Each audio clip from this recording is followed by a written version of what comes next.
यार प्लीज, तुम मेरे मोबाइल में क्यों झांक रही हो? अरे तो क्या हो गया, तुझे तो मेरे मोबाइल का पासवर्ड भी बताया था, तू भी देख ले। तो इसका मतलब ये थोड़ी ना है कि तुम मेरा मोबाइल देखेगी। यार प्लीज, मुझे अपनी प्राइवेसी से बहुत प्यार है और मुझे बिल्कुल पसंद नहीं कि कोई जबरदस्ती मेरी पर्सनल लाइफ में घुसे। मैं भी अपने फोन का पासवर्ड चेंज कर रही हूँ, बड़ी आई प्राइवेसी वाली। पता नहीं क्या है ऐसा तेरे मोबाइल में, हम तो क्लियर है भाई। तो ये कहानी है पारुल की, जिसे प्राइवेसी बहुत पसंद थी, लेकिन सिर्फ खुद की। दूसरों की जिंदगी में क्या हो रहा है ये ताक झांक करना उसके लिए आम आदत थी। घर पर पता है, वो पड़ोस की आंटी है ना, उन्होंने म्यूजिक क्लास लगाई है, तभी वो इतना अच्छा गाना गाती है। अरे सच में? और हमें तो कह रही थी बचपन से भगवान की देन है मेरी आवाज। कोई भगवान की देन में नहीं है। रोज 6 बजे से 7 बजे तक उनकी क्लास होती है। कई बार तो घर पे भी उस्ताद आते हैं उन्हें रियाज करवाने। कैसी है ना पड़ोसन, अपनी बातें किसी से बताती नहीं और हमारी सारी बातें सुन लेती है। माँ, ये तुम्हारी गलती है ना, वो अपनी बातें किसी को नहीं बताती और तुम घर का पूरा बजट उससे शेयर करती हो। अपनी प्राइवेसी रखो माँ, किसी को अपनी जिंदगी में घुसाने की जरूरत नहीं है। पारुल की यही आदत थी जो शादी के बाद भी कंटिन्यू रहती है। शादी के बाद पारुल अपने पति से कहती है एक दिन, कहीं चक्कर वक्कर तो नहीं चल रहा ना तुम्हारा? कैसी बातें कर रही हो यार, चक्कर चल रहा होता तो तुमसे शादी करता। नहीं, वो आजकल फैशन चला है ना, शादी किसी और से, चक्कर किसी और से। अच्छा, फिर तो तुम भी फैशन में ही होगी। नहीं, ऐसी कोई बात नहीं है। दिखाओ सर अपना मोबाइल। पति अपना मोबाइल पारुल को देता है। पारुल मोबाइल देखती है और फिर मोबाइल रखकर चली जाती है। उसके जाने के बाद हर बीवी को अपने पति पर शक होता है। चलो अच्छी बात है, मुझसे प्यार करती है तभी तो मुझ पर शक करती है। लेकिन ये मामला यहीं नहीं रुकता। पारुल अपनी ननद रेखा से कहती, रेखा दीदी, आपके पास कितना जेवर होगा, हमेशा तो लदी रहती हैं सोने से। शुरू में तो मुझे लगा था नकली तो नहीं है। नकली और मैं? नहीं, मेरे पास तो तकरीबन 2 किलो सोना है। मेरी सास और माँ दोनों ने 1-1 किलो दिया है सोना मुझे।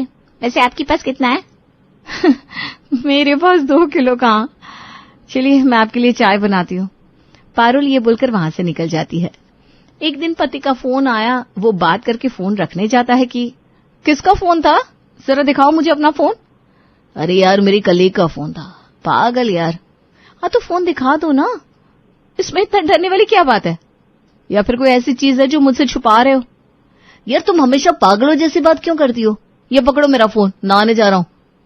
नहाकर जब पति बाहर आता है तो, और यार कल मैं तुम्हारी अलमारी खोल रही थी लेकिन खुली नहीं, लॉक चेंज किया है क्या? हाँ, वो काम वाली चेंज हुई है ना, इसलिए मैंने लॉक भी चेंज कर दिया। अच्छा, क्या है पासकोड? वही जो तुम्हारी अलमारी का है। तुम्हारा 101 है, मेरा 102। तुम्हें कैसे पता मेरी अलमारी का पासवर्ड 101 है? अरे वो उस दिन तुम चेंज कर रही थी, तुमने अलमारी खोली तो मैंने देख लिया था। ये सुनकर पारुल को बड़ा ही गुस्सा आता है। ये क्या बात होती है, तुमने मेरी अलमारी का पासवर्ड क्यों देखा? देखो मेरी अलमारी में 100 चीजें रखी होती है, मुझे पसंद नहीं है कोई मेरी अलमारी देखे। ये क्या बात हुई? तुम मेरी अलमारी देख सकती हो, मैं तुम्हारी अलमारी क्यों नहीं देख सकता? और वैसे भी हम दोनों पति पत्नी हैं। हाँ पता है हम दोनों पति पत्नी हैं, लेकिन लड़कियों की कई चीजें ऐसी होती है जो हम नहीं चाहते कि पति देखे समझे, और मुझे बिल्कुल पसंद नहीं कि कोई भी मेरी पर्सनल लाइफ में घुसे। अब तक भी पारुल के पति जो ये समझ नहीं पा रहे थे कि पारुल अपनी प्राइवेसी में तो किसी को आने देना नहीं चाहती, लेकिन सबकी जिंदगी में क्या चल रहा है उसका पता होना जरूरी होता है। सासू माँ, सुना आपकी लव मैरिज है? नहीं तो किसने बोला? मेरी तो लव मैरिज नहीं थी। कैसी बात कर रही हैं? मुझे तो आपकी बहन ने बताया था, और उस दिन बुआ सास भी बोल रही थी कि लव मैरिज है आप लोगों की। बहू, जब मैं अपने मुंह से तुझे बोल रही हूँ कि मेरी लव मैरिज नहीं थी, फिर क्यों बकवास कर रही है? दरअसल ये मुझे देखने आए थे, लेकिन हम लोगों ने इनको मना कर दिया। जब तेरे ससुर जी का रिश्ता मेरे घर आया था, बाद में इन्होंने मेरे कॉलेज में आकर मुझसे बात की, तब मुझे ये अच्छे लगे और मैंने शादी के लिए हाँ बोल दी। अब इसमें तो लव मैरिज नहीं हुआ ना। अगर लव मैरिज हुई भी है तो इसमें बुराई क्या है? वैसे बहू, सुना था तू भी एक लड़के से शादी करना चाहती थी, पर उस लड़के ने तुझे रिजेक्ट कर दिया क्योंकि तेरा नेचर उसकी जिंदगी में कुछ ज्यादा ही घुसने का था। सही बात है क्या? अब तो पारुल को एकदम करंट से लगता है। सासू माँ, वो लड़का सही नहीं था, हर बात छुपाता था। कितनी बातें मुझे नहीं पता थी, इसीलिए मैंने शादी से मना कर दिया था। वो कौन होता है रिजेक्ट करने वाला? वैसे आपको कैसे पता? वैसे ही जैसे मेरे बारे में तुझे पता है। वैसे बहू, अगर तू चाहती है कि तेरी बातें किसी को पता ना चले तो तू भी किसी और की बातें पूछा मत कर, समझी? वैसे भी मुझे अपनी प्राइवेसी किसी और के साथ शेयर करना पसंद नहीं है। तुम करती होगी, तुम्हारे घर में ऐसा होता होगा। मेरे घर में क्या, मेरे पूरे मोहल्ले में नहीं होता। वैसे माँ जी, आपकी क्या प्राइवेसी इस उम्र में?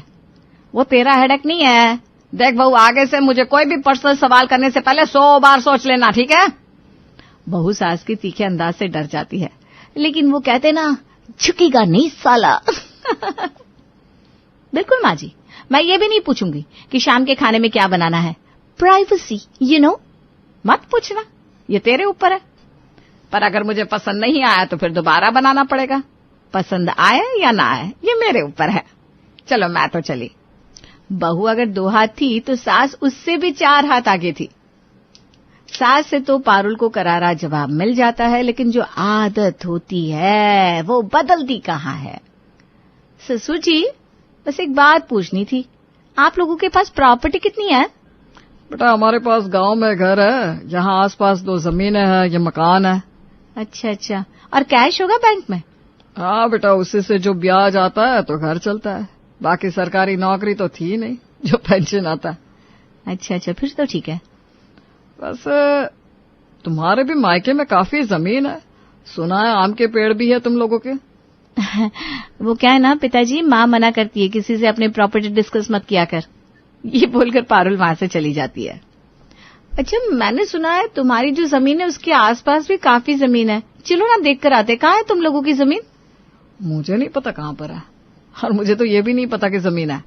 कैसी बात कर रहे हो? तुम्हारे पापा से पूछा था मैंने, वो बता रहे थे। अच्छा, मैंने तो आज तक कभी पापा से बात नहीं करी, और तुमने कर ली तो बुरा क्या है? मैं घर की बहू हूँ, मुझे पता होना चाहिए तुम लोगों के पास कितनी जायदाद है। शादी के वक्त तो तुम लोगों का कहना था कि हम लड़का देखकर शादी कर रहे हैं, अब जमीन जायदाद गिन रही हो, ये ठीक नहीं है। वैसे तो मैं भी तुम्हारे घर का दामाद हूँ। चलते हैं कल पूछने तुम्हारी माँ से क्या क्या है उन लोगों के पास प्रॉपर्टी के नाम पर। अच्छा, हमारे पास क्या प्रॉपर्टी है, उससे तुम्हें क्या लेना देना? दिमाग खराब मत करो, लाओ फोन दो। मेरे फोन का तुम क्या करोगी? मतलब ऐसा क्या है तुम्हारे फोन में जो नहीं दे रहे हो? वही जो तुम्हारे फोन में है, और वैसे भी अभी मेरा इंपॉर्टेंट कॉल आने वाला है, मैं फोन नहीं दे सकता। ये बोलकर पति वहां से चला जाता है। पारुल शॉक्ड हो जाती है, पति ने ऐसे बोल कैसे दिया। खैर, पारुल वॉक के लिए बाहर घूम रही थी कि तभी पड़ोसन दिख जाती है। अरे आंटी जी, कैसे हैं? रात में आपकी बेटी लेट आई थी क्या? क्या मतलब? अरे कल 11 बजे तक आई नहीं थी ना, उसके बाद पता नहीं कब आई होगी। वैसे 12 बजे गेट खड़का तो था आप लोगों का। हाँ, इतनी रात में कहाँ से आई? वो दोस्तों के साथ पार्टी में गई थी। वैसे तुम्हारी नजर क्या हमारे गेट पे ही रहती है? अरे नहीं नहीं, ऐसा नहीं है, बस पड़ोस की लड़की घर नहीं आई तो चिंता होती है ना। अच्छा चलो ठीक है, बाद में मिलते हैं। हाँ बिल्कुल मिलते हैं। मैंने सुना तुम्हारी सास वक्त पर नाश्ता नहीं मिलता तो तुम्हें काफी गालियां देती है। जल्दी जाओ वरना फिर से गाली ना पड़ जाए। क्या बकवास कर रही है? मेरी सास मुझे गाली क्यों देंगी? और भला आज के जमाने में कोई किसी को गाली क्यों देगा? हाँ, तुम्हारे लिए तो जमाना बदल गया है, लेकिन हमारे लिए जमाना वहीं पर है ना। आज के जमाने में बेटियां 12 बजे रात में आए, सुबह 4 बजे, इससे किसी को कोई लेना देना नहीं होना चाहिए, समझी? पड़ोसन की बात सुनकर पारुल को इतना गुस्सा आता है, वो गुस्से में घर के अंदर आती है। अरे क्या हो गया बाहर? क्या किसी कुत्ते ने काट लिया तुमको? यही समझिए माँ जी, हमारी पड़ोसन की जबान इतनी चलती है कि क्या बोलूं। अरे क्यों भाई, क्या हो गया? कुछ नहीं, कल इनकी बेटी रात के 12:30 बजे घर आई, वही पूछ लिया तो आग लग गई। अरे उनकी बेटी 12 बजे आ गई, मतलब जल्दी आ गई। पता है आंटी जी बहुत बड़ी कंपनी में नौकरी करती है, लाखों कमाती है, बहुत अच्छी दोस्त है इनकी। अच्छे लोगों में उठना बैठना मिलना झूलना। अब अमीर लोगों की पार्टी ऐसी तो होती है भाभी, क्यों आंटी जी? मिल गया तुझे जवाब? वैसा तो तेरा कोई लेना देना था नहीं, किसी की जिंदगी में घुसती क्यों रहती है? एक बात बता, तूने शादी से पहले कभी पार्टी नहीं करी? और लड़कियां हो या लड़के, सुरक्षित और सही रहकर जो करे उसमें किसी को कुछ लेना देना नहीं होना चाहिए। मैं किसी से अपनी लाइफ डिस्कस नहीं करती। यह क्या बात हुई? अपनी जिंदगी डिस्कस नहीं करती लेकिन दूसरों की जिंदगी में पूरा बोरिया बिस्तर लेकर घुसी रहती है। सही बोल रही है आंटी जी, भाभी जी एक बार मेरे से भी हिसाब किताब ले रही थी कि मैं कितने घर में काम करती है, एक घर से मेरे को कितना मिलता है, मेरे घर का बजट क्या है, मेरा पति कितना कमाता है, बच्चे सरकारी नौकरी में पढ़ते कि प्राइवेट में। ये भगवान, मेरे को तो बिल्कुल पसंद नहीं आता कोई मेरी लाइफ को ऐसे सब्सक्राइब करे। वो सब्सक्राइब नहीं होता है, इंटरफियर होता है। वही सब एक जैसा ही लगता है। हाँ तो ठीक है ना, पूछ लिया तो पूछ लिया, ऐसा क्या हो गया? कौन सा तेरी लाइफ माधुरी दीक्षित की लाइफ है जो प्राइवेट रखेगी? वैसे तो तेरी लाइफ भी कोई अनुष्का शर्मा जैसी है नहीं, जो तू अपने बारे में किसी को बताती नहीं। अरे हमें तो यह भी नहीं पता तू पढ़ी कितनी है। ग्रेजुएशन तो बताया था तेरी माँ ने। वैसे माँ जी, क्वालिफिकेशन से याद आया, आप कितना पढ़ी है? पढ़ी भी है कि नहीं? वैसे तो आप कुछ भी बोले तो मैं आपकी डिग्री देखकर ही मानूंगी। हर क्वालिफिकेशन इज ग्रेजुएशन। रील में देखा था। अरे चुप कर, जा जाके काम कर। सारा दिन रील बनाती रहती है और रील की बातें करती है। बहू, मैं तुझे क्यों बताऊं मैं कितना पढ़ी लिखी हूं और कितना नहीं है? बढ़िया आई। वहीं पति भी अब पारुल को अपनी अलमारी खोलने नहीं देता था और ना ही उसका फोन छूने देता था। कल तुम्हारी माँ कितना भड़क गई पता है? क्यों, क्या हो गया? होना क्या था, मैंने बस ये पूछ लिया क्या क्वालिफिकेशन है। अरे पढ़ी लिखी है तो बता दो ना कितना पढ़ी लिखी है, इसमें भड़कने वाली क्या बात है? मेरी माँ MBBS है, हम लोगों की जिम्मेदारी के कारण प्रैक्टिस नहीं करी, वरना आज माँ बहुत बड़ी डॉक्टर होती। ये सुनकर पारुल जोर जोर से हंसने लगती है। अच्छा, तुम्हारी माँ डॉक्टर है तो फिर मैं प्रेसिडेंट ऑफ अमेरिका हूँ। नहीं, तुम सिर्फ एक ग्रेजुएट हो और वो भी फाइनल ईयर तुमने पास नहीं किया था। पारुल को गुस्सा आ जाता है। तुम्हें कैसे पता? तुम मेरे कॉलेज गए थे क्या? नहीं, मुझे किसी की पर्सनल लाइफ में घुसने का कोई शौक नहीं है क्योंकि मेरे पास बहुत काम है। याद है जब मैरिज सर्टिफिकेट बनवाना था तब तुम्हारी क्वालिफिकेशन प्रूफ चाहिए थी, तब तुम्हारे पिताजी ने बताया था कि तुम्हारा मन पढ़ने लिखने में कम और आसपास के पंचायत में ज्यादा लगता है।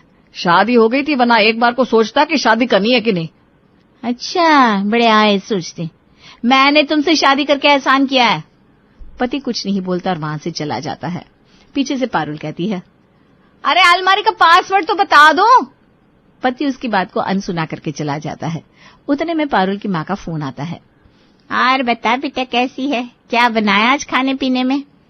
अभी तो माँ मैं रसोई में गई नहीं हूँ, क्या बताऊं? अपना बताओ। अभी तो मैं सोच रही हूँ कि कुछ बनाऊंगी। तभी पीछे से कुकर की सीटी की आवाज आती है। अरे माँ, पीछे तो कुकर की सीटी बज रही है और तू कह रही अभी सोचूंगी क्या बनाऊंगी। तूने कहा था ना अपनी बातें किसी को मत बताया करो। अरे हाँ कहा था, इसका मतलब ये थोड़ी ना तू मुझसे बातें छुपा ले। तभी पारुल की सास की आवाज आती है। बहू बन गए तेरे छोले या अभी और उबालने हैं? तू भी छोले बना रही है, तूने बताया क्या मुझे? अरे माँ, अभी छोटी छोटी बातें क्या बताना एक दूसरे को। चल मैं रखती हूँ फोन। पारुल दिन भर काम करके रात में अपने कमरे में जाती है, देखती है पति किसी से फोन पर बात कर रहा है। किससे बात कर रहे हो? है कोई। ये बोलकर वो बालकनी में चला जाता है। पारुल उसके पीछे आती है तो पति फोन काट देता है। ऐसा कौन था? मेरे आते ही तुमने फोन काट दिया, क्यों? कल तुम भी तो बहुत देर तक किसी से छत पर बात कर रही थी। हाँ, मेरी बचपन की सहेली थी। चलो अब तुम बताओ किससे बात कर रहे हो? मेरी बचपन की सहेली से। अरे तुम्हारी बचपन की सहेली अब जवानी में क्यों फोन कर रही है? इसलिए जिसलिए तुम्हारी बचपन की सहेली तुम्हें फोन कर रही थी। वैसे क्या कह रही थी तुम्हारी सहेली? क्या कह रही थी मतलब कुछ पर्सनल बातें हो रही थी। हाँ तो बताओ ना, क्या पर्सनल बातें हो रही थी? मैं हर बात शेयर नहीं कर सकती। तो मैं भी शेयर नहीं कर सकता। ये बोलकर पति वहां से चला जाता है। पारुल सास के पास जाती है। अरे चलो, वो बहू आ गई ना, फोन रखती हो, नहीं तो वो बातें सुन लेगी। सास फोन रख देती है। पता नहीं माँ जी को क्या हो गया, मुझे देखते ही शांत हो गई। और मैं क्या नहीं सुन लूंगी? अरे हद है भाई। आप किससे बात कर रही थी? कुछ नहीं, कुछ भी तो नहीं। ये बोलकर वो भी वहां से चली जाती है। फिर पारुल रोटी लेके ससुर के पास जाती है। अरे बेटा, तुमसे एक बात पूछनी थी। जी पापा जी, पूछिए ना। ससुर कुछ सोचते हैं और फिर, अरे नहीं, कल को मुंह पर जवाब दे दोगी मैं अपनी बात किसी को बताती नहीं, मुझे फिर से दुख होगा। पिछली बार का याद है मुझे, कैसे मेरी पूरी प्रॉपर्टी और कैश का ब्यौरा लेकर मेरे मुंह पर कह दिया था कि तुम नहीं बताती अपने पापा की प्रॉपर्टी के बारे में। फिर मैं कोई बात पूछी और तुम मुकर जाओ तो रहने दो बेटा। अरे नहीं पापा जी, पूछिए तो। नहीं नहीं बेटा, कोई बात नहीं। ससुर भी वहां से चला जाता है। पारुल परेशान हो जाती है कि आखिर वो अपने घर पे कैसे बेगानों की तरह रह रही है। शाम को वो पति के सामने पूरे घर वालों से बात करती है। आप लोगों को हुआ क्या है? मैं आपके घर की बहू हूँ। मुझे ऐसा एहसास कराया जा रहा है कि मैं कोई गैर हूँ। अच्छा, कैसे? आप लोग मुझसे बात करने में हिचकिचा रहे हैं, क्यों? मैं जान सकती हूँ? कोई और बताए या ना बताए, मैं अपनी बता देता हूँ, क्योंकि मुझे अब सच में तुमसे डर लगने लगा है। तुम पहले दिन से ही मेरी पर्सनल लाइफ में इंटरफेयर करना चाह रही थी। मैंने ऐसा करने भी दिया क्योंकि तुम मेरी पत्नी हो, लेकिन जब बात तुम्हारी लाइफ को शेयर करने की आती है तो तुम्हारा फोन कोई छू नहीं सकता। मतलब तुम्हारी प्राइवेसी और मेरी। मुझे भी यही परेशानी है। पता नहीं कौन इसे मेरे बारे में क्या क्या बता रहा है और ये मुझसे सवाल करती रहती है। और खुद मुझे तो बहुत बुरी तरह से झाड़ा था इसने।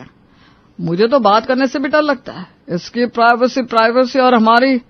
पारुल देखती है कि कैसे पूरे घर वाले उससे चिढ़े और जिसके पीछे कारण भी है। मैं समझ गई, मुझसे गलती हो गई है। मैं माफी मांगती हूँ, आगे से ऐसा नहीं करूंगी।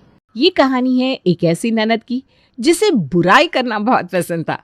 उसका कोई भी ऐसा दिन नहीं जाता था जिस दिन वो बुराई ना करती हो। जहां वो एक और सभी के सामने मीठा मीठा बोलती थी, तो वहीं दूसरी ओर सबकी पीठ पीछे बहुत बुरा बुरा बोलती थी। खैर, इस वक्त ये ननद अपनी भाभी के साथ बैठी हुई है। अच्छा भाभी, कल जानवी की शादी में कितना मजा आया ना? हाँ, शादी में सजावट तो बहुत अच्छी की गई थी। अंकल ने बहुत पैसा खर्च किया है। इकलौती लड़की जो है उनकी। वैसे वो लोग बहुत पैसे वाले हैं ना? वो सब तो ठीक है भाभी, लेकिन आपने उनको नोटिस किया? किसको? अरे भैया की एक्स गर्लफ्रेंड साक्षी को। नहीं तो मैंने तो नोटिस नहीं किया। वैसे भी शादी में इतने सारे लोग आए हुए थे तो मेरा ध्यान ही नहीं गया वहां पर। क्या वो आई थी? ना, नहीं तो क्या, आई थी और भैया से मिली भी थी। अच्छा, साक्षी ने भैया से ज़्यादा कुछ खास बात तो नहीं की थी, लेकिन भैया उसकी तारीफ कर रहे थे, बोल रहे थे काफ़ी फिट लग रही थी। लेकिन भाभी ना अपना ज़्यादा सोचिएगा मत, वो तो उन्होंने बस ऐसे ही बोल दिया होगा। अरे जो भी है ननद जी, लेकिन ऐसे कैसे बोल दिया? और उन्होंने मुझे ये सब बताया क्यों नहीं? मुझे ना अब उन पर बहुत गुस्सा आ रहा है। ये हमेशा ऐसा ही करते हैं। सच कहूँ तो मुझे भी ना आपकी बात सही लग रही है भाभी। भैया को आपसे ये सब छुपाना नहीं चाहिए। अच्छा भाभी, लेकिन भैया को आप ये मत बताइएगा कि मैंने आपसे ये सब कहा, वरना वो मुझ पर बहुत गुस्सा करेंगे। अरे नहीं नहीं ननद जी, मैं उन्हें आपके बारे में भला क्यों बताऊंगी? आप बस ये बताइए कि आपके भैया साक्षी से और क्या बोल रहे थे? भाभी दरअसल बात यह है कि अगर भैया मुझे वहाँ पर उनकी बात सुनते हुए देख लेते ना तो मुझ पर बहुत गुस्सा होते, इसीलिए मैंने उनकी ज़्यादा बात तो नहीं सुनी। हाँ, बस 2-4 बात मैंने सुनी थी जो आपको बता दी। दरअसल ननद जी बात यह है कि जब मैं इनसे मिली थी ना तो उस समय मैं बहुत पतली थी, और अब अचानक से मेरा इतना वजन बढ़ गया है, तो इसमें मेरी क्या गलती? अरे भाभी, आप इतनी छोटी सी बात पर इतना स्ट्रेस मत लीजिए। और वैसे भी शादी के बाद तो थोड़ा मोटापा हो ही जाता है। जब मैं उनसे पूछती हूँ ना मैं मोटी लग रही हूँ तो ये मुझसे कुछ नहीं बोलते। तब तो ये मुझसे बोलते नहीं नहीं तुम बिल्कुल परफेक्ट लग रही हो। लेकिन अब मुझे पता चला मैं मोटी हो गई हूँ ना, इसलिए अब मैं इन्हें ज़्यादा अच्छी नहीं लगती। तभी वहां पर प्रिया की छोटी भाभी रश्मि आ जाती है। प्रिया उसे सारी बात बताती है। अरे जेठानी जी, आप ज़्यादा स्ट्रेस मत लीजिए। वैसे मुझे ये समझ में नहीं आ रहा कि हमारी पड़ोस की शादी में साक्षी कैसे आई? अरे भाभी, वो राणा अंकल की बेटी जानवी की बेस्ट फ्रेंड है, इसलिए। ओ तभी तो। जो भी है जेठानी जी, आप ज़्यादा चिंता मत करिए। अच्छा रश्मि भाभी, भैया कह रहे थे कि आपको सही से खाना बनाना नहीं आता, क्या ये बात सही है क्या? और वो तो ये भी बोल रहे थे कि आपकी अंग्रेजी अच्छी नहीं है। क्या? इन्होंने ऐसा कब बोला? बुरा मत मानिएगा भाभी, दरअसल भैया ने ये बात मुझे बहुत पहले ही बताई थी, लेकिन मैंने सोचा मैं आपसे ये सब क्यों बोलूं, आपको कितना बुरा लगेगा ना। नहीं नहीं ननद जी, माना कि बुरा लगेगा, लेकिन कम से कम मुझे ये सारी बातें पता भी तो चलनी चाहिए ना, ताकि मैं जान सकूं कि मेरे पति के दिमाग में आखिर चल क्या रहा है। मुझे तो ये सारी बातें पता ही नहीं थी। अच्छा किया कि तुमने मुझे बताया। अरे नहीं भाभी जी, ये कहाँ अच्छा लगता है, मैं भैया की बातें आपको बताती फिरूं। नहीं ननद जी, आप बताइए, हमको भी तो पता चले आखिर हमारे पति हमारे पीठ पीछे क्या क्या बोलते हैं। हाँ तो रश्मि भाभी, भैया बोल रहे थे कि एक दिन आपने उनके लिए केक बनाया था, वो बहुत बेकार बना था।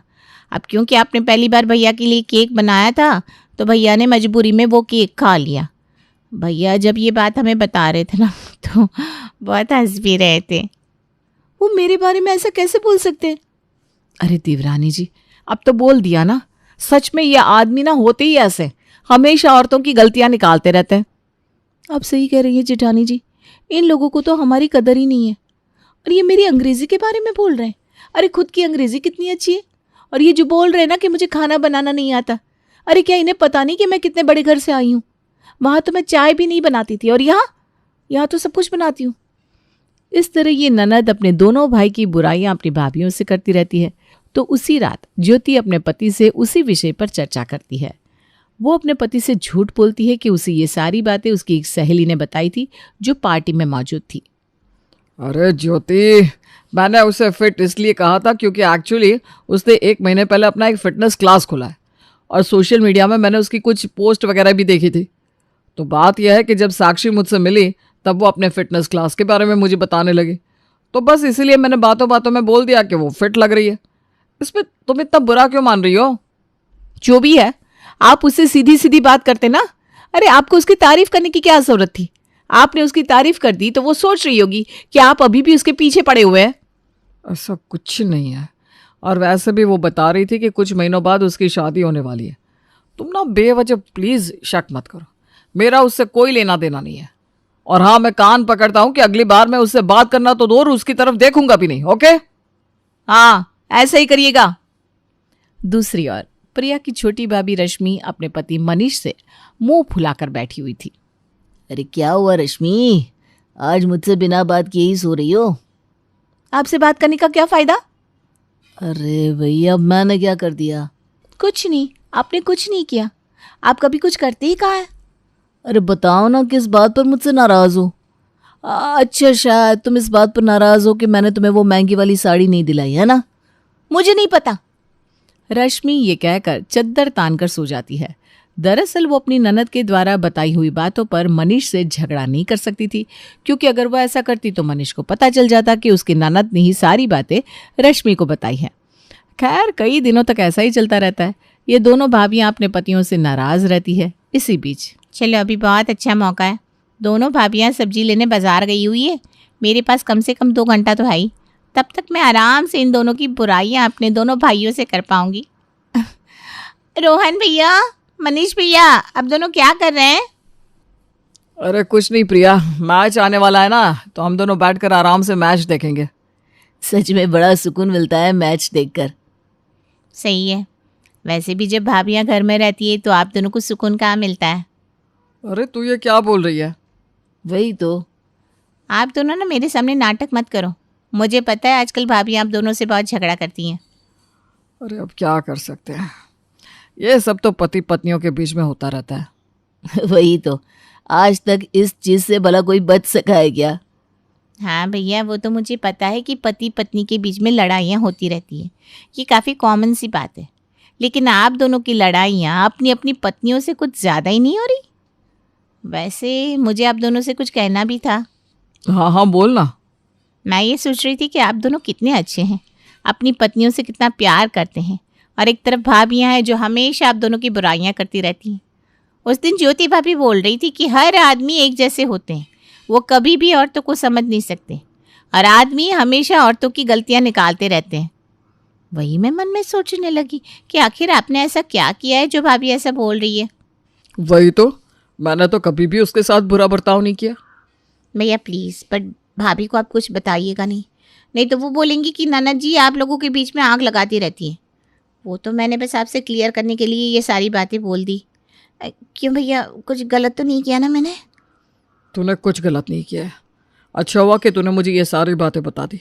अगर तूने मुझे ये सब नहीं बताया होता तो मुझे कैसे पता चलता कि ज्योति मेरे बारे में पीठ पीछे क्या क्या बोलती है। हाँ भैया, ऐसा नहीं कहना चाहिए था भाभी को। अरे मनीष भैया, रश्मि भाभी गुस्से में बोल रही थी कि वो तो महलों से आई है और यहाँ पर रह रही है, वो आपके लिए सब कुछ करती है तो आप उसमें भी कमियां निकालते रहते हैं। और रश्मि भाभी ये भी बोल रही थी कि आप उनकी अंग्रेजी में बहुत कमियां निकालते हैं, पर आपकी खुद की अंग्रेजी ही बहुत ख़राब है। क्या मेरी पत्नी ने मेरे बारे में ऐसा बोला? मुझे यकीन नहीं होता, मैं उससे कितना प्यार करता हूँ। हाँ भैया, अब भगवान ही जाने कि रश्मि भाभी ने ऐसा क्यों बोला। और इस तरह प्रिया अपने दोनों भाइयों के सामने अपनी दोनों भाभियों की कही हुई सारी बातों पर एक्स्ट्रा नमक, मिर्च और मसाला छिड़क कर उन्हें बताती रहती है। वहीं उसके दोनों भाई भी उस पर भरोसा कर लेते हैं और दोनों कई दिनों तक अपनी अपनी पत्नियों से मुंह फुलाकर बैठे रहते हैं। वो उन्हें कुछ बताते भी नहीं। ये सारी चीजें देखकर प्रिया को तो बड़ा मजा आ रहा था। खैर, इसके 2-3 दिन बाद तो तुझे ये लड़का पसंद है? चलो, भगवान का लाख लाख शुक्र है कि तुझे लड़का पसंद आया। 1 साल हो गए, इतने लड़के दिखाए, लेकिन तुझे तो कोई पसंद ही नहीं आ रहा था। अरे माँ, आपसे कितनी बार कहा है कि इन सब कामों में थोड़ी देर तो लगती है। आप तो भोली हो, सबको अच्छे से समझ लेती हो।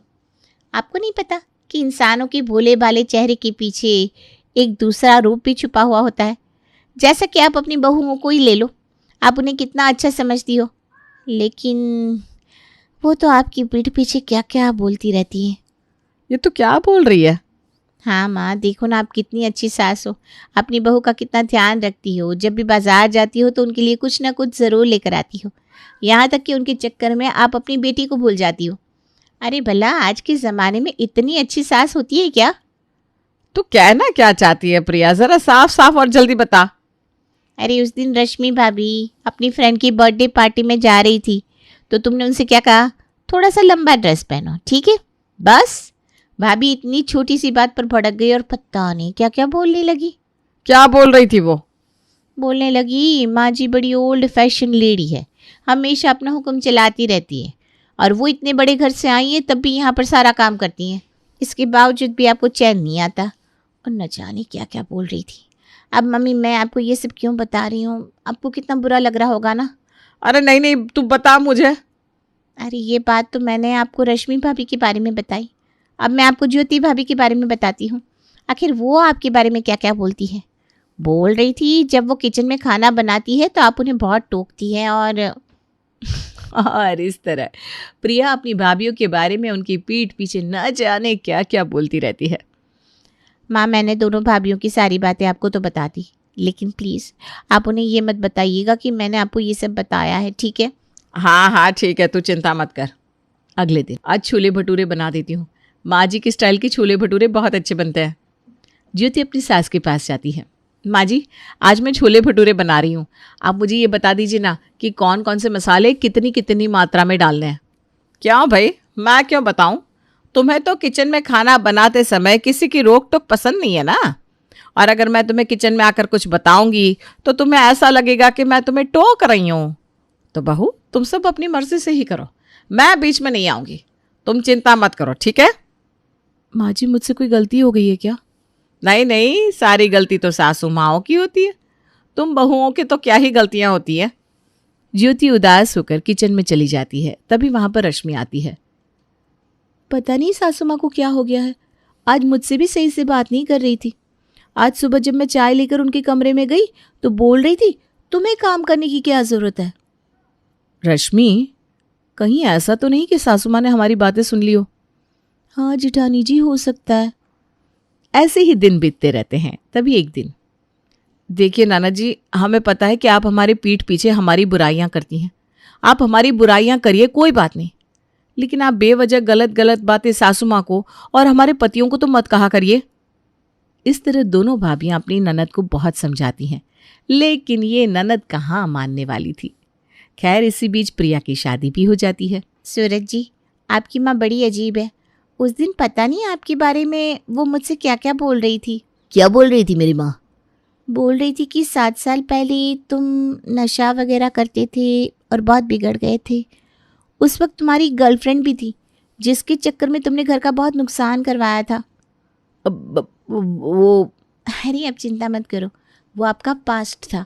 मुझे आपके पास्ट से कोई मतलब नहीं है, मुझे तो बस इस बात से मतलब है कि आप प्रेजेंट में कैसे हो। थैंक यू प्रिया, तुम बहुत अच्छी हो। प्रिया तो सारी बातें अपने पति से कह देती है, लेकिन इन सभी बातों के कारण उसके पति के अंदर अपनी माँ के प्रति बुरी भावना जागृत होती है। उसी शाम प्रिया अपनी सासू माँ के पास बैठती है। माँ जी, आप बहुत अच्छी हैं, आप मेरी सारी ज़रूरतों का कितना ध्यान रखती हैं।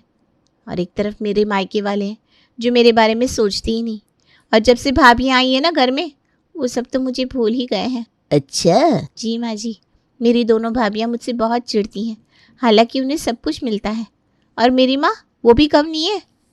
और इस तरह प्रिया अपने मायके वालों की बहुत बुराइयां करती है। ऐसे ही दिन बीतते रहते हैं और इसी बीच ज्योति की बेटी होती है तो प्रिया के ससुराल वाले उसके मायके पहुंचते हैं। समधन जी मुबारक हो। शुक्रिया समधन जी, आइए आइए। इसके बाद सभी लोग पार्टी एंजॉय करते हैं। वहीं ज्योति की गोद भराई की पार्टी में प्रिया की बचपन की सहेली भी आई थी। आज के दिन भी प्रिया अपनी सहेली से अपने ससुराल और मायके वालों की खूब बुराई कर रही थी। यार तेरे ससुराल वाले इतने बेकार है। हाँ यार, मेरी तो लाइफ ही ऐसी है। दोनों की सारी बातें प्रिया की सास सुन लेती है। जब रात होती है, सारे मेहमान चले गए थे। वाह बहू वाह, तुमने तो अपने ससुराल वालों और अपने मायके वालों को नाम ऊंचा कर दिया है। मतलब माँ जी, मतलब ये कि तुमने अपनी सहेली से हमारे बारे में और अपने मायके वालों के बारे में जो कुछ भी बोला है ना बेटा, मैंने सब सुन लिया।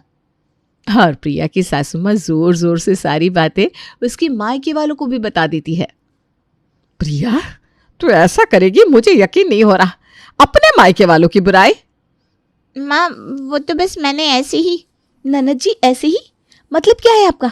आपको पता भी है आपकी पीठ पीछे बोलने की आदत से हम सबके लाइफ में कितना बड़ा इम्पैक्ट पड़ रहा है। सच में इससे ही बोलते हैं घर का भेदी लंका ढाए।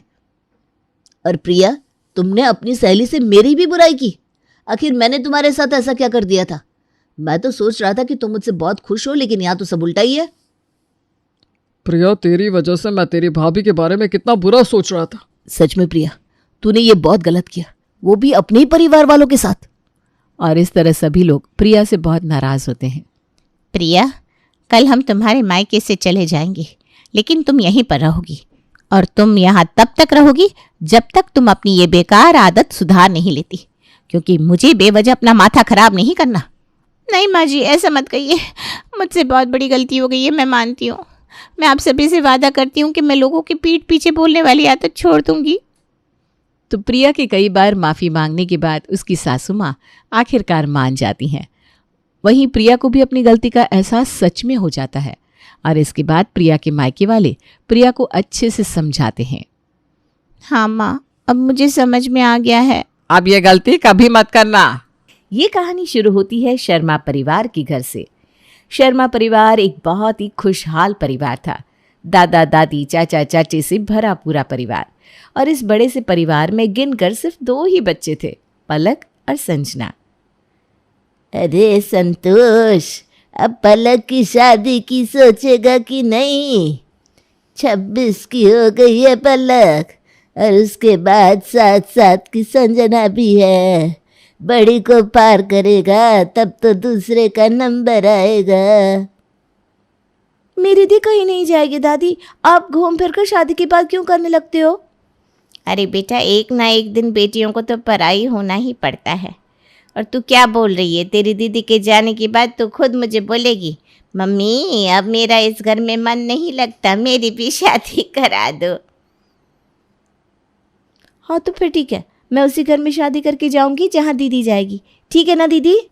हाँ हाँ मेरी पगली, पर अगर मेरा पति इकलौता बेटा हुआ तो क्या करेगी तू?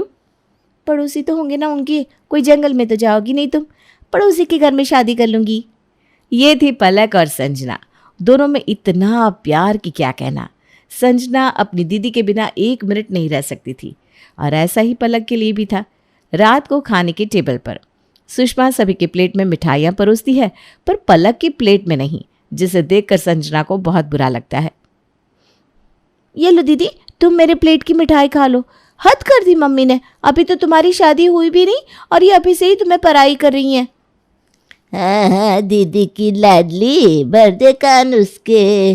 ये तो तेरी माँ अच्छा ही कर रही है कि इसकी मिठाइयाँ बंद कर रही है। शंभू रिश्ते तो देख ही रहा है इसके लिए, क्या पता कब कौन सा लड़का पसंद आ जाए, तो हमारी लड़की भी दिखने में सुडौल तो लगे, वरना ऐसे ही खाती रहेगी तो शादी तक लहंगे में फिट होने जैसी भी नहीं बचेगी। और कुछ दिनों बाद शंभू को सुमित नाम के एक लड़के का प्रोफाइल बहुत पसंद आता है। बिना देरी किए पूरा शर्मा परिवार सुमित को देखने चला जाता है। बात व्यवहार में भी लड़का ठीक है माँ जी, मुझे तो लड़का समझ आ रहा है। मुझे तो एक ही नज़र में लड़का संस्कारी लगा, और सबसे अच्छी बात, इसे पीने खाने की कोई बुरी आदत नहीं है। नशे की आदत में इंसान सब कुछ ख़त्म कर देता है। अगर वैसी कोई आदत नहीं होगी तो कभी काम में मंदी भी आएगी तो दोनों संभल कर खुश रह लेंगे। घर में छोटा भाई भी है तो आगे चलकर हमारी पलक पर ज़्यादा काम का प्रेशर भी नहीं आएगा, और देवरानी पर काम छोड़कर वो मायके आ सकेगी। पर हमारे पसंद करने ना करने से कुछ नहीं होने वाला दादी। दोनों गए हैं ना कमरे में बात करने, उन दोनों का एक दूसरे को पसंद करना ज़्यादा इम्पोर्टेंट है।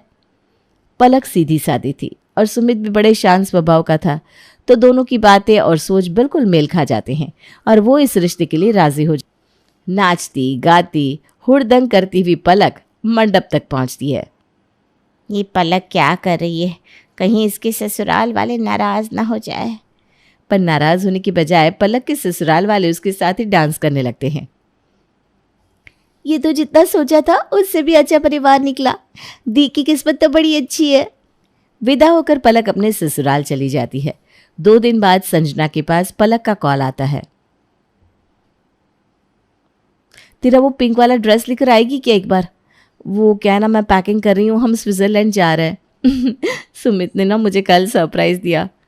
वाह दी, तुम्हारी तो किस्मत ही खुल गई। और घर वाले कैसे हैं, सबका नेचर कैसा है? अरे तू ड्रेस लेकर आएगी ना, सबसे मिल लेना और खुद देख लेना। पलक ड्रेस लेकर अपनी बड़ी बहन के ससुराल पहुंचती है। आइए आइए, आप ही का इंतज़ार था। भाभी अंदर बैठी है, आप आराम से गप्पे लगाइए, तब तक मैं चाय बना कर लाता हूँ। तुम्हें कुकिंग आती है? चाय बनाना कुकिंग में तो नहीं आता, पर वैसे आज दोपहर के खाने का जिम्मा भी मैंने ही ले लिया है, तो मेरे हाथ का खाना खाकर ही जाना। संजना पलक के पास जाती है। पलक उसे अपना पूरा ससुराल घुमाती है, सभी लोगों से मिलाती है। सभी में इतना प्यार और मेल झोल देखकर संजना को लौटने का मन ही नहीं करता। कुछ दिनों में तो मेरी भी शादी हो जाएगी, किसी और घर में जाने से अच्छा है इसी घर में क्यों ना आ जाऊं। ट्राइड एंड टेस्टेड भी रहेगा। अब संजना आए दिन अपनी बहन के ससुराल आ जाया करती। अरे संजना, तू अचानक? हाँ, क्यों मैं नहीं आ सकती यहाँ? वैसे भी तुम्हारे बिना मेरा वहाँ मन नहीं लगता। सुनो ना, मैं क्या कह रही हूँ, तुम्हारा जो देवर है ना, उससे मेरी सेटिंग करवा दो ना। मोहित से? और कोई नहीं मिला तुझे? तेरे क्लास में तो था वो वरुण, उसका क्या हुआ? अरे यार, वो सीरियस रिलेशन नहीं था, वो तो ऐवे ही था। शादी वादी करनी है मुझे दी, अब बॉयफ्रेंड गर्लफ्रेंड के दिन गए। 2 दिन बाद फिर सुबह सुबह संजना अपनी बहन के घर आ जाती है। सभी ब्रेकफास्ट कर रहे थे। अरे मेरी साली साहिबा, ये आओ आओ संजना, तुम भी नाश्ते के लिए बैठ जाओ। अरे नहीं नहीं जीजू, मैं फुल टाइट हूँ। मैं तो बस यहाँ से गुजर रही थी तो सोचा कि दी को हाय कर दूँ। और बताओ मोहित, कैसे हो तुम? किस साइड जा रही थी तुम? 10 मिनट रुक जाओ, मोहित भी दुकान के लिए निकल रहा है, वो तुम्हें छोड़ता हुआ चला जाएगा। अपनी बहन की ओर देखकर संजना आंख मारकर मोहित के साथ निकल जाती है और अपने घर वापस लौटने के बाद उसे फोन करके फिर से वही बात कहती है। तुम करोगी या नहीं अपने ससुराल वालों से बात? किसी काम की नहीं हो बहन तुम। बचपन से मैंने कुछ भी किया ना, बचपन से मैंने कुछ भी लिया तो 2-2 लिया। जब तुम्हारी बारी आई तो तुम कन्नी काट रही हो। पता नहीं कैसे देवरानी आएगी तुम्हारी, शादी के बाद तुम्हारी बैंड बजा कर रखेगी। ये चाहती हो क्या तुम? मैं यहाँ तुम्हारी फिक्र कर रही हूँ और तुम्हें खुद की पड़ी है। अरे ऐसी बात नहीं है संजना, मैंने कल बात करने की कोशिश की थी, पर मेरी सास ना बात बीच में काट कर चली गई। अच्छा, आज ना मैं डायरेक्ट खाने के टेबल पर सभी के सामने मोहित की शादी की बात छेड़ देती हूँ, और जैसे ही सब लड़की देखने की बात करेंगे मैं तुम्हारा नाम सजेस्ट कर दूंगी। बाकी मोहित और मेरी इतनी ट्यूनिंग तो हो ही गई है कि वो खुद ही मेरा नाम सजेस्ट कर देगा। तुम बात तो छेड़ो। और अपनी बहन की जिद के आगे रात को खाने के टेबल पर पलक इस बात को छेड़ ही देती है, जिसे सुनते ही मोहित शर्मा कर अपने कमरे में चला जाता है। ये लो मम्मी, लड़के की तो हाँ, तकलीफ तो मुझे भी नहीं है बेटा, पर बड़े बुजुर्ग कह कर गए हैं, कभी एक ही घर की 2 बेटियां अपने घर नहीं लानी चाहिए, क्योंकि अगर इन दोनों के बीच संबंध बगड़े ना तो सिर्फ ये घर नहीं, इनका मायका भी तबाह हो जाएगा। ये किस ज़माने की बात करने लग गई आप किरण जी? ऐसे तो आपकी दोनों बहनें भी एक ही घर में गई हैं, कभी अनबन हुई है क्या दोनों के बीच? इंसान को खुद ठीक रहना पड़ता है। ठीक है, तो बहू तू अपने घर पर बात कर, देख वो लोग क्या कहते हैं। जिस चीज़ का डर किरण के मन में था वही डर संजना की दादी के मन में भी था। दो बहनों को जेठानी देवरानी बनाने का रिस्क मत लो शंभू, मुझे ना ये मामला गड़बड़ लग रहा है। क्या दादी, अगर दो बहनें एक घर में रहेगी तो टूटने वाले घर को भी जोड़ कर रखेगी। और दीदी ने इस बात को अपने घर पर छेड़ भी दिया है। अगर हम मना करेंगे तो इसका इम्पैक्ट दीदी पर पड़ेगा ना। हाँ, ये बात तो संजना ठीक कह रही है। और वैसे भी रिश्ते की बात हमने तो चलाई नहीं, लड़के वालों ने खुद ही भेजा है रिश्ता। सब देखा सुना भी है तो मन में टेंशन नहीं रहेगी किस बात की। बाकी अगर कुछ होना होगा तो संजना कहीं और भी ब्याह कर जाएगी तो वहाँ भी होगा। हम अपनी तरफ से अच्छा करके देते हैं, बाकी इसकी किस्मत। और क्या था, संजना की शादी मोहित से हो जाती है और वो अपनी बहन की देवरानी बन उसके ससुराल आ जाती है। और बस यही संजना बन जाती है देवरानी। दरवाजे पर खड़ी अपनी छोटी बहन की आरती कर पलक जैसे ही उसे गले लगने उसकी तरफ बढ़ती है, संजना उसे नज़रअंदाज कर अपनी सास के पैर छूने लगती है। इस घर की बड़ी आप है मम्मी जी, पहले आप, उसके बाद ही कोई। तुझसे मुझे यही उम्मीद थी। सदा सुहागन रहो बहू। नया जोड़ा सभी के पैर छूता है और उसके बाद दूध में अंगूठी ढूंढने की रस्म शुरू होती है। मोहित लगातार 2 बार अंगूठियां ढूंढ लेता है। हमेशा रिश्ते पर डोमिनेट तो देवर जी ही करने वाले हैं, देख लेना संजना। आप और जीजू में आप डोमिनेट करती हैं तो यहाँ ये कर लेंगे। हर रिश्ते में औरत ही ऊंची रहे ज़रूरी तो नहीं ना दी, कभी मर्दों को भी मौका मिलना चाहिए। ऐसे ही तो घर चलता है, क्यों जीजा जी? ये क्या कह रही हो संजना? मैं तो ये रस्म तो हो गई मम्मी जी, अब क्या करूँ मैं? संजना पलक की बात काट देती है। पलक को भी संजना की ये बात पसंद नहीं आती और अगली सुबह जब संजना पलक से कुछ पूछती है तो पलक एक शब्द नहीं कहती। इस रसोई में कुछ मिल क्यों नहीं रहा दी? खीर कैसे बनाते हैं और इलायची कहाँ रखी है? अरे दीदी, तुम कुछ बोल क्यों नहीं रही हो? तुम्हारी पहली रसोई है, तुम समझो कौन सी चीज़ कहाँ होगी। मैं भी जब इस घर में आई थी ना तो मुझे किसी ने कुछ बताया नहीं था, क्योंकि मम्मी जी रसोई में पैर भी नहीं रखती। बाहर से बहुत अच्छा लग रहा था ना तुम्हें ये घर, अब समझ में आएगा। लोग ठीक ही कहते हैं, जिठानी जिठानी ही होती है। शुरुआत तुमने की थी। कल तो मैंने एक छोटी बहन की तरह तुम्हें गले लगाया, पर उस वक्त तुम्हें टेंट्रम्स थ्रो करने थे। अपनी शादी में तुम नाच रही थी दी, तब तो कोई बीच में नहीं आया, और अब मैं अपने ससुराल वालों से गले मिलने लगी, उसमें भी आपको प्रॉब्लम है। ये मोमेंट भी छीन लेना चाहती हो क्या तुम?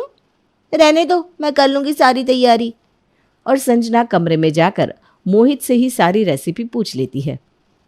अरे मेरी सोना बाबू, भाभी तो है ही रसोई में, उनसे पूछ लेती।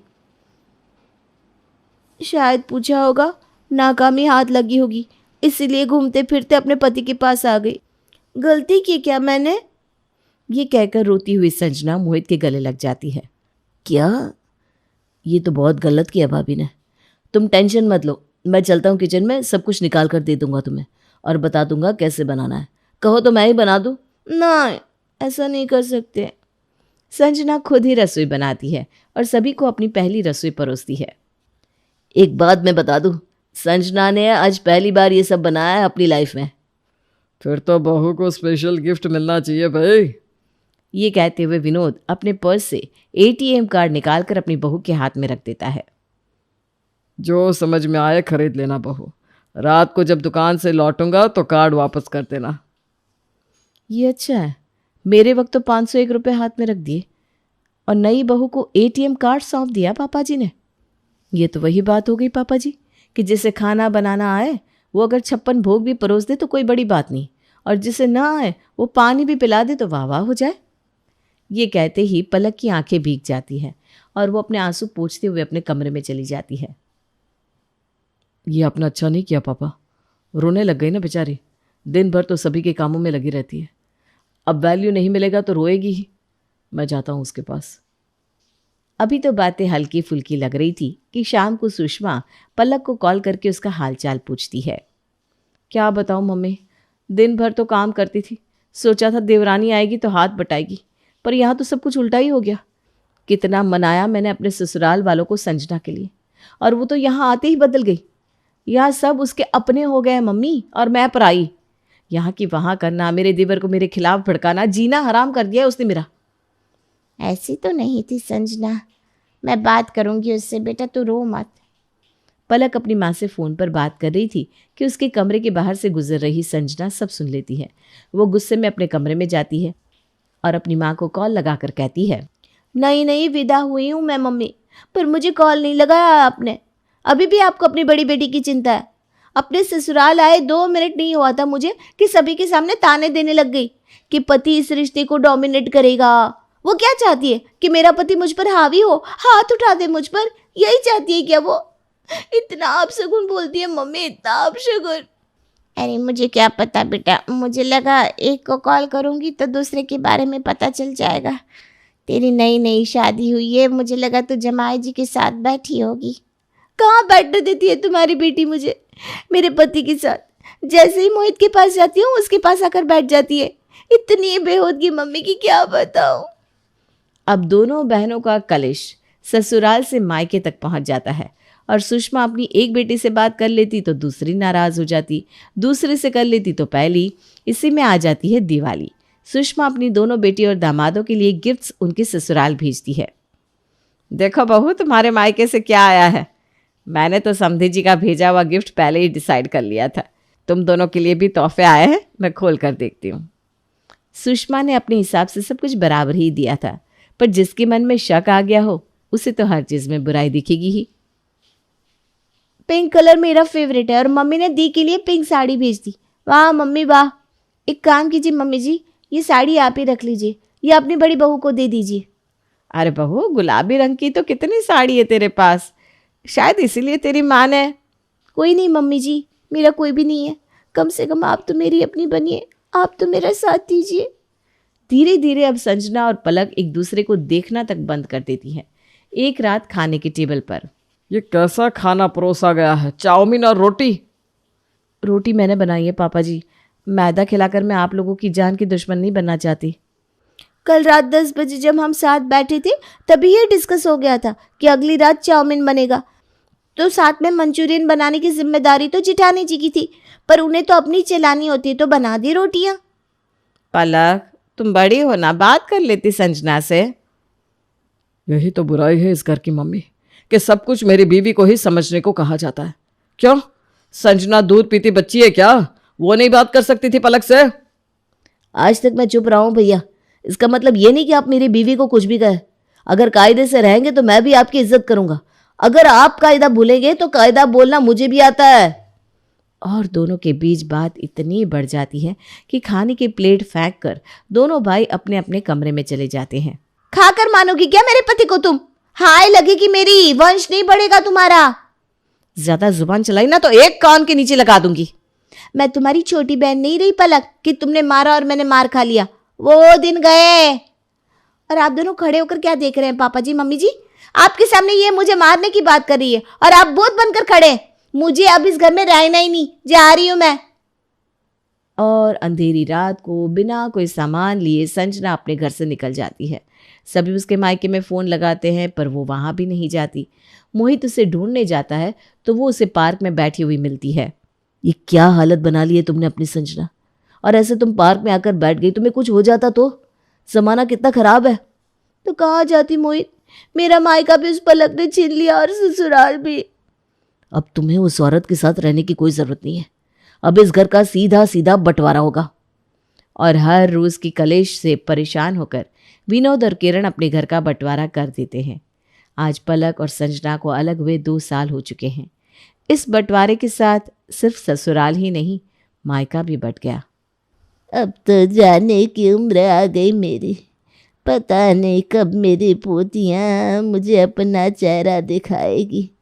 पहले को बुलाओ तो दूसरी नाराज, दूसरी को बुलाओ तो पहली।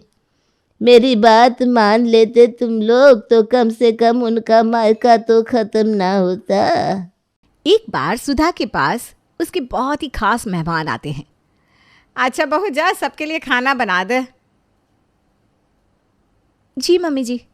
उसके बाद श्रुति रसोई में जाकर खाने की तैयारी करती है। तभी थोड़ी देर बाद सुधा भी वहाँ आ जाती है। अरे बहू ये तूने क्या कर दिया? क्यों, क्या हुआ मम्मी जी? तूने सब्जी में इतनी ज़्यादा मिर्च क्यों डाली? नहीं मम्मी जी, मैंने तो ज़्यादा मिर्च नहीं डाली। अच्छा ये सब छोड़, तूने खाने के साथ सादी दही क्यों रखी है? और इतनी दही में सबका काम चलेगा क्या? अरे तूने सलाद भी नहीं काटा? मम्मी जी दरअसल बात यह है कि तभी वहाँ पर घर की बड़ी बहू रितु आ जाती है। अरे कोई बात नहीं मम्मी जी, आप चिंता मत कीजिए, मैं सब संभालूंगी। हाँ बहू जल्दी कर, वो सब इतनी देर से खाने का इंतज़ार कर रहे हैं और अब तक खाना नहीं गया। वो हमारे बारे में क्या सोचेंगे? जी मम्मी जी आप चलिए, मैं खाना लेकर आती हूँ। उसके बाद सुधा वहाँ से चली जाती है और रितु जल्दी से दही को पतला करके उसका रायता बना देती है और सारी तैयारी करके फटाफट खाना परोस देती है। खाना वाकई स्वाद था, मज़ा आ गया। मेहमान तो खाने की खूब तारीफ करके वहाँ से चले जाते हैं। वाह बहू तूने तो कमाल ही कर दिया, मेरा नाम बचा लिया। नहीं तो इसका बनाया हुआ खाना परोसती तो सब मेरी बुराई करते। कोई बात नहीं मम्मी जी, श्रुति अभी नई नहीं है ना, धीरे धीरे सब सीख जाएगी। अरे धीरे धीरे क्या, बिल्कुल बुढ़ापे में सीखेगी। 1 साल तो होने वाला है इसे आए। माफ़ करना मम्मी जी, मैं आगे से ध्यान रखूँगी। हाँ हाँ कोई बात नहीं। फिर शाम को जब श्रुति बाजार से वापस घर आती है। बहू मेरी दवाई ले आई? जी पापा जी, मैं आपकी सारी दवाई लेकर आई हूँ। अच्छा ठीक है, यहाँ टेबल पर रख दे, मैं थोड़ी देर में खा लूँगा। जी पापा जी। फिर श्रुति वहाँ पर सारी दवाइयाँ रखकर चली जाती है। लेकिन थोड़ी देर बाद नरेंद्र फिर से आवाज़ लगाता है। बहू ज़रा 1 गिलास पानी तो लाना। नरेंद्र की आवाज़ सुनकर रितु उसके लिए पानी लेकर आती है। लीजिए पापा जी। बेटा ला, मुझे मेरी दवाई भी दे दे। फिर रितु जैसे ही नरेंद्र को उसकी दवाइयाँ देती है। पापा जी ये दवाई तो आपकी नहीं है। ये क्या बोल रही है बहू तू? आज ही मैंने श्रुति से सारी दवाइयाँ मंगवाई है। हाँ लेकिन पापा जी ये देखिए बिल्कुल अलग है। अरे तूने बिल्कुल सही कहा। कोई बात नहीं, श्रुति बहू पहली बार दवाई लेने गई थी, शायद उससे गलती से ऐसा हो गया होगा। हाँ पापा जी कोई बात नहीं, मैं अभी आपकी दवाई लेकर आती हूँ। उसके बाद रितु बाजार से सही दवाई लेकर आती है और नरेंद्र को देती है। जब ये बात सुधा को पता चलती है तो वो आग बबूला हो जाती है। अरे तुझसे एक भी काम सही से क्यों नहीं होता है? सब काम गलत ही करती रहती है। मम्मी जी मुझे सच में नहीं पता था कि वो दवाई गलत है, मैंने जानबूझकर ऐसा नहीं किया। अरे मैंने कब कहा कि तूने जानबूझकर ऐसा किया? लेकिन तुझे चीज़ों का ध्यान रखना चाहिए। दिन में 50 तो गलतियाँ करती है, फिर माफ़ी मांगती रहती है। अरे पहले ही उस काम को अच्छे से कर लिया करना। ठीक है मम्मी जी, मैं आगे से ध्यान रखूँगी। इस तरह श्रुति से छोटी मोटी गलतियां होती रहती। कोई भी ऐसा दिन नहीं जाता था कि श्रुति से गलती ना हो, लेकिन हर बार रितु उस समस्या को हल कर देती थी। इस वजह से सुधा श्रुति को हमेशा डांटती रहती। फिर कुछ दिन बाद जब सुधा हॉल में बैठी थी। बहू, अरे ओ बहू ज़रा इधर तो आ। अपनी सास सुधा की आवाज़ सुनकर श्रुति उसके पास आती है। जी मम्मी जी आपने बुलाया? अरे तू क्या करने आ गई? मैंने रितु बहू को बुलाया था। मम्मी जी वो रितु भाभी बाजार गई है, आप बता दीजिए क्या काम है, मैं कर दूंगी। अरे ना बाबा ना, रहने दे, तुझसे तो एक भी काम ढंग से नहीं होता। मैं रितु बहू के आने का इंतज़ार कर लूँगी, तू जा यहाँ से। ठीक है मम्मी जी। श्रुति वहाँ से उदास होकर चली जाती है। फिर जब घर की बड़ी बहू रितु बाजार से लौटती है तब। अरे बहू तो आ गई? जी मम्मी जी, आज ना बाज़ार में बहुत भीड़ थी, मैं तो थक गई एकदम। कोई बात नहीं बहू, तू आराम से बैठ, फिर मुझे ना तुझसे एक ज़रूरी काम भी है। जी बोलिए ना मम्मी जी। मैं एक सोने की अंगूठी खरीदना चाहती हूँ, तो मेरे साथ चलेगी? अरे मम्मी जी नेकी और पूछ पूछ। तो ठीक है, तू साथ होगी तो मुझे डरने की कोई बात नहीं, वरना अकेले तो मैं ऐसा कुछ लेने ही ना जाऊँ। मम्मी जी मेरे होते हुए किस बात की चिंता। सही कहा बहू तूने, तो सारे काम कितने अच्छे से संभाल लेती है। फिर अगले दिन सुधा और रितु दोनों सुनार की दुकान पर जाते हैं और वहाँ से सोने की अंगूठी खरीदकर घर वापस आते हैं। क्या बात है, आज तो बहुत खुश दिखाई दे रही हो।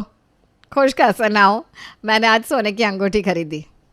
यह सही है, तो मैं तो खुश होना ही था, पैसे तो मेरे गए हैं। अरे इसमें मुझे बहुत बड़ा फ़ायदा हुआ है। कैसा फ़ायदा? रितु बहू ने पूरे 2000 की बचत करवा दी। अच्छा, वो कैसे? अरे वो सुनार रितु का जानकार था, जिसकी वजह से उसने हमारे 2000 रुपये कम कर दिए। चलो कोई बात नहीं, ये तो बहुत अच्छी बात है। हमारी रितु बहू है ही समझदार। सही कहा आपने, हमारी रितु बहू को सारी चीज़ की समझ है और सभी काम बहुत अच्छे से करती है। साथ ही इसे मोल भाव भी बहुत अच्छे से करना आता है। बस मम्मी जी, अब मैं इतनी भी कुछ खास नहीं हूँ। अरे नहीं बहू, अब से पूरे घर की जिम्मेदारी तेरी। घर का राशन पानी से लेकर सब चीज़ तक का हिसाब किताब अब तू ही देखेगी। अरे लेकिन मम्मी जी। लेकिन कुछ नहीं बहू, मैंने कह दिया सो कह दिया। ठीक है मम्मी जी, आप चिंता मत कीजिए, मैं अपनी जिम्मेदारी बहुत अच्छे से संभालूंगी। अरे वो तो मैं अच्छे से जानती हूँ। इस तरह रितु पूरे घर की जिम्मेदारी खुद ही संभालती थी। उसे कोई भी काम करने से पहले किसी से कुछ भी पूछने की ज़रूरत नहीं होती थी। सुधा भी हर चीज़ में रितु से ही सलाह लेती थी।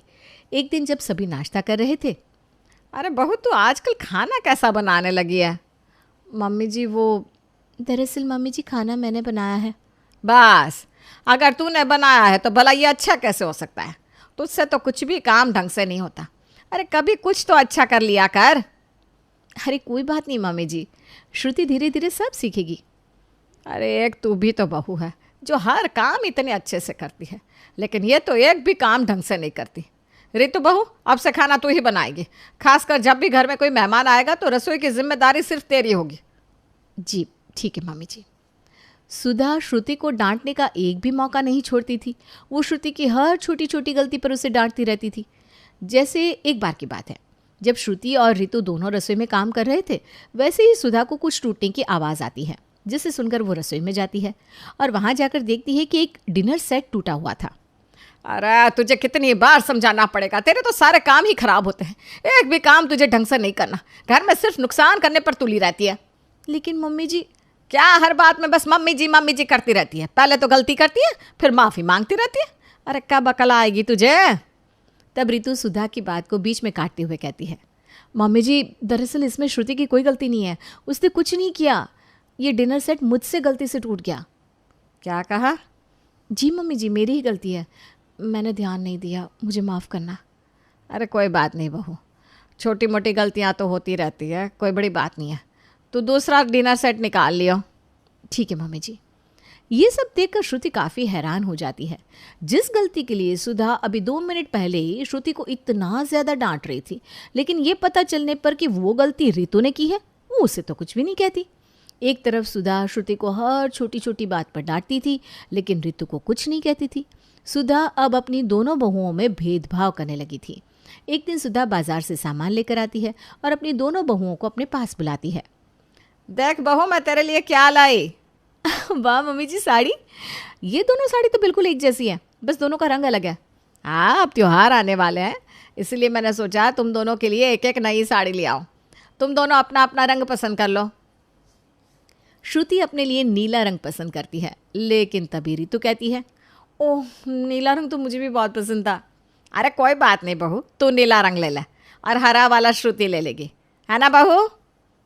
जी मम्मी जी, मुझे कोई परेशानी नहीं है। देख रितु बहू, मैं तेरे लिए ना एक सूट भी लाई हूँ। वाह मम्मी जी, ये तो बहुत ही अच्छा है ना? तुझे पसंद आया ना? हाँ मम्मी जी, बहुत। अच्छा श्रुति बहू, जा हमारे लिए एक एक कप कड़क चाय बना कर ला। जी मम्मी जी। उसके बाद श्रुति उन दोनों के लिए चाय बनाकर लाती है और उन्हें चाय देने के बाद वापस अपने कमरे में चली जाती है। आखिर सब मेरे साथ इतना भेदभाव क्यों करते हैं? मैं मानती हूँ कि मुझसे गलती होती है, लेकिन इसका मतलब ये तो नहीं कि मुझे बिल्कुल ही इग्नोर कर दिया जाए। आखिर मैं रितु भाभी की तरह परफेक्ट बनूँ तो कैसे बनूँ? इस तरह सुधा अपनी दोनों बहुओं में बहुत ही ज़्यादा भेदभाव करती थी और वो हमेशा रितु की ही साइड लेती थी। ये सब देखकर श्रुति को बहुत बुरा लगता था। वो हमेशा सब अच्छा करने की कोशिश करती थी, लेकिन सुधा कभी भी उसकी तारीफ नहीं करती थी। एक दिन सुधा से मिलने उसकी एक सहेली आती है। अरे वीना बहन, आओ आओ। कैसी हो सुधा तुम? मैं तो बिल्कुल बढ़िया हूँ। बढ़िया तो होगी ही, घर में 2-2 बहुएं जो है। तब श्रुति उन दोनों के लिए पानी लेकर आती है और वो वीना के पैर छूती है। जा बहू, गर्मा गर्म चाय और पकौड़े बना ला। जी मम्मी जी। तेरी बहू तो बहुत संस्कारी है। हाँ, मेरी बहू तो है ही कमाल। मेरी बड़ी बहू ने पूरा घर संभाल रखा है, उसकी बराबरी कोई नहीं कर सकता। सुधा और वीना खूब बातें करते हैं। वहीं दूसरी तरफ श्रुति थोड़ी देर के बाद उनके लिए चाय और पकौड़े बनाकर ले आती है। वीना जब उन्हें खाती है, सच में ये पकौड़े तो बड़े ही स्वादिष्ट हैं। अरे ये तो कुछ भी नहीं, जब तू मेरी बड़ी बहू के हाथ का खाना खाएगी ना तो साथ में अपनी उंगलियां भी खा जाएगी, गारंटी से। अरे ऐसा क्या है तेरी बड़ी बहू में जो तू तब से बड़ी बहू ही करने में लगी हुई है? ज़रा थोड़ी तारीफ अपनी छोटी बहू के लिए भी बचा दे। अरे इसके बारे में तो अब बस मैं क्या ही बोलूं। क्यों भला? अरे ये एक भी काम ढंग से नहीं करती, इतनी तो गलतियां करती है दिन में। अरे कोई बात नहीं, गलतियाँ तो सबसे होती है। अरे मेरी बड़ी बहू रीतू को देख, कितनी परफेक्ट है, सारा काम बड़े अच्छे से संभालती है। उसने पूरे घर को संभाल रखा है, एक भी चीज़ इधर से उधर नहीं होने देती। इस तरह सुधा अपनी बड़ी बहू रीतू की तारीफों के पुल बांधने में लगी रहती। ये सब श्रुति सुन रही थी। उसे बहुत बुरा लग रहा था कि उसकी सास दूसरों के सामने भी उसकी सिर्फ बुराइयां ही करती है और रीतू बहू के गुण गाते थकती नहीं। फिर तभी श्रुति के पास उसकी माँ का फ़ोन आता है। हेलो माँ। हाँ मेरी बच्ची, कैसी है तू? बस ठीक हूँ माँ, तुम कैसी हो? क्या बात है बेटा, तू इतनी उदास क्यों है? जब भी देखो तू हमेशा बुझी बुझी सी रहती है। माँ, मैं ऋतु भाभी की तरह परफेक्ट क्यों नहीं बन पाती? सब उनकी इतनी तारीफ करते हैं, वो हमेशा सभी काम इतने परफेक्ट तरीके से करती है और मुझसे एक भी काम ढंग से नहीं होता। अरे बेटा, तू हमेशा बताती है ना वो कितनी परफेक्ट है, लेकिन कोई भी इंसान इतना परफेक्ट कैसे हो सकता है? तू खुद ही सोच। मेरी बात मान, तू उस पर ज़रा ध्यान रख। आखिर वो ऐसा क्या चमत्कार करती है जो सभी कामों को सही कर देती है? बेटा, हो ना हो मुझे तो कुछ गड़बड़ लगती है। लेकिन माँ।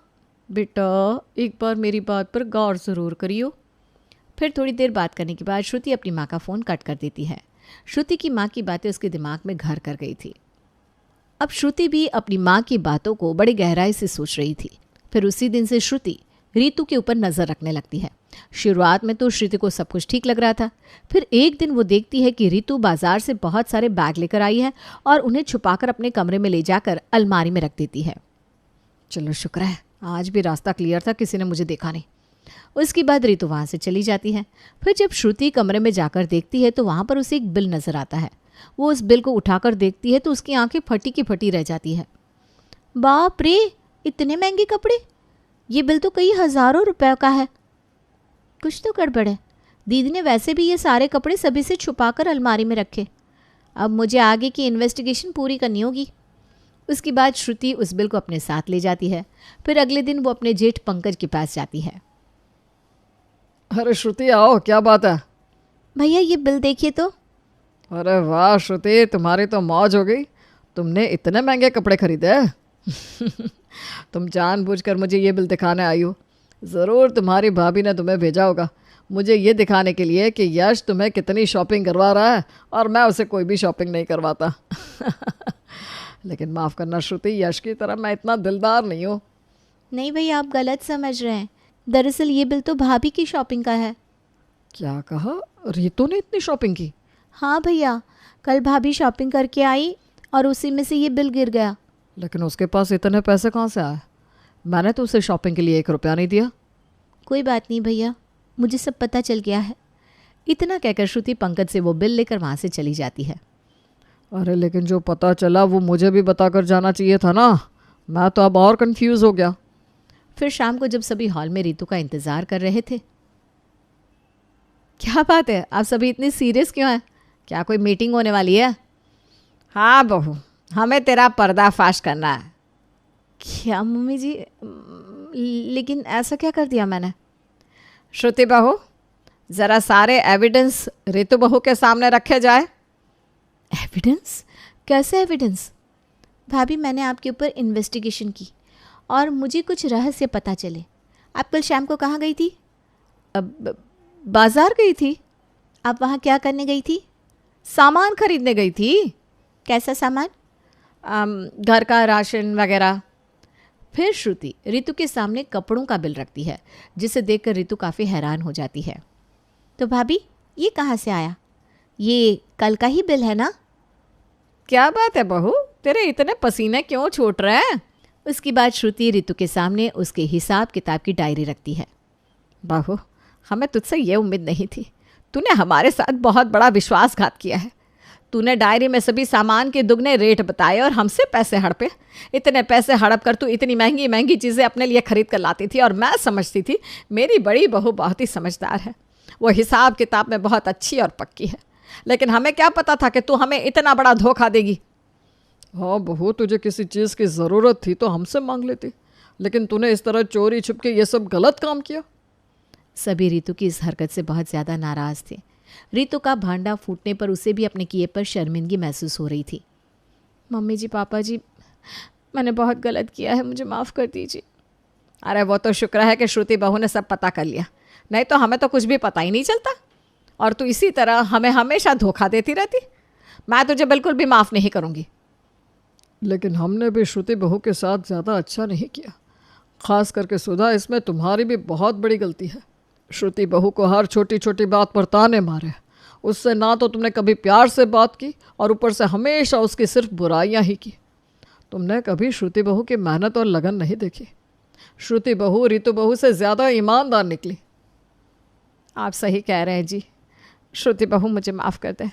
मैंने हमेशा तुझे गलत समझा और तेरे साथ बहुत बुरा व्यवहार किया। मैंने हमेशा तुम दोनों में बहुत भेदभाव किया। मुझे ऐसा नहीं करना चाहिए था, बल्कि छोटी मोटी गलतियां तो सबसे होती रहती हैं। कम से कम तूने हमें रितु बहू की तरह इतना बड़ा धोखा तो नहीं दिया। कोई बात नहीं मम्मी जी, आप रितु भाभी को भी माफ़ कर दीजिए, उन्हें भी अपने किए पर पछतावा है। हाँ मम्मी जी, मैं आगे से ऐसी गलती कभी नहीं करूँगी। ठीक है श्रुति बहू, तू भी मुझे माफ़ कर दे। मैं भी आगे से तुम दोनों के साथ कभी भेदभाव नहीं करूँगी। मुझे अब समझ में आ गया कि कोई भी बिल्कुल परफेक्ट नहीं होता, सभी में कुछ न कुछ कमियां ज़रूर होती है। इस तरह सुधा के सामने अपनी बड़ी बहू रितु का सच आ ही जाता है।